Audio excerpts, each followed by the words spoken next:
agriculteurs à disparaître, qu'il en ait disparu.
Firelight flickers against EU buildings in Brussels.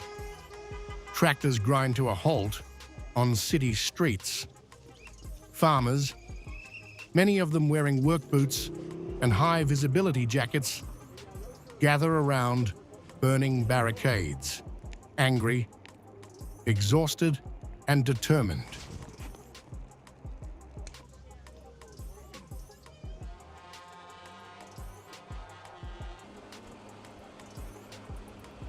On Thursday, protesters blocked roads with tractors, lit a massive bonfire, and clashed with police outside the European Parliament during a European Council summit, turning a policy debate into a street confrontation.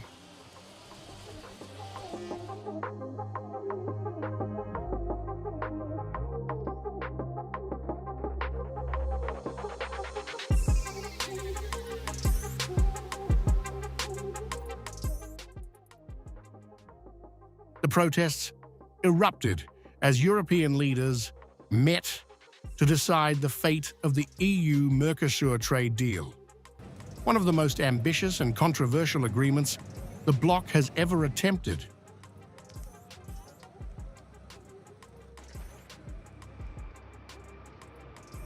In France's Saône-et-Loire region, banners tied to tractors read, "Bring down Mercosur, but not our cows." Roads were closed, traffic stalled, and farmers vowed to stay put.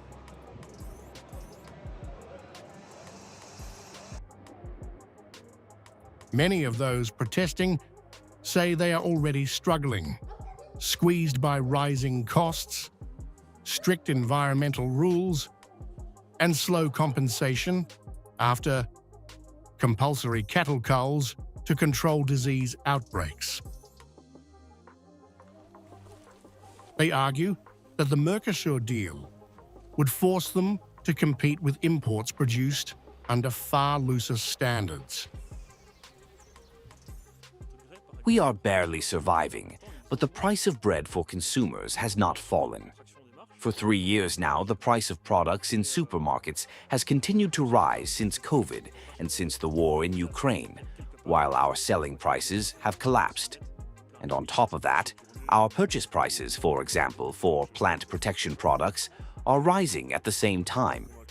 We are really suffering from a contraction in our margins, our economic margins, and consumers are seeing a reduction in their purchasing power. So that means that somewhere in this equation, there are middlemen who are lining their pockets, and that's what's disgusting. This meat poses no risk to humans. It is perfectly safe to eat. Yet it is destroyed.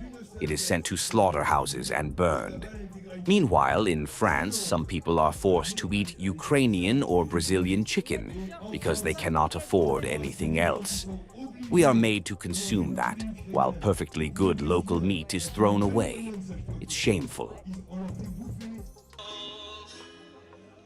In Madrid, Spanish farmers carried banners calling for fair prices and protection from what they describe as abusive imports.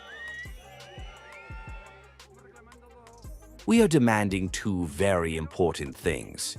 First, that the multi-annual financial framework not be signed as it is currently drafted. The Commission and the Council's intention to sign it today in Brussels has been postponed. And second, that the MERCOSUR agreement not be signed as it is currently drafted. It has indeed also been postponed, but we are not satisfied with the statements made by the President that since we have fought for 25 years, it does not matter if we wait another 25 years and 1 month. We do not want it to be postponed. We want the trade agreement to include the mirror clauses that Minister Planas promised us would be included in the agreement, but are not.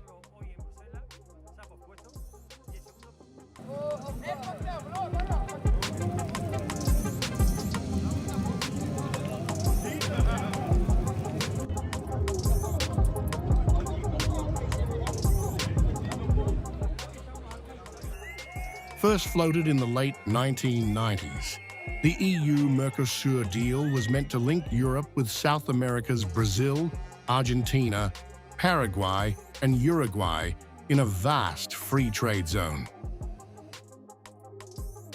The EU-MERCOSUR agreement would remove tariffs on more than 90% of trade.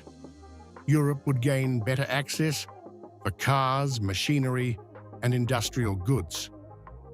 In return, MERCOSUR would export more beef, poultry, sugar, ethanol, and farm produce to the EU.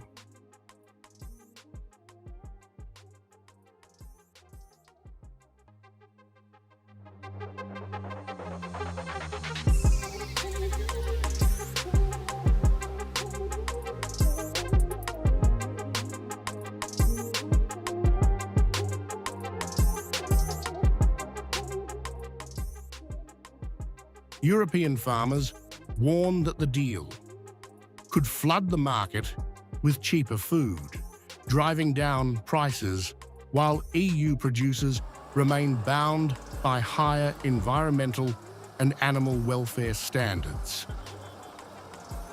In 20 years, there's no agriculture left. This leaves roughly the same number of farmers to disappear that it has been gone for 20 years. Today, there are 370,000 farmers left. 20 years ago, there were 750,000. We are told to be responsible, but we are governed by incompetence, by reckless people who brought France toward failure. We are fed up with this European policy that is completely out of touch with reality. We need resources, we need prices, and not decisions that go against all of that.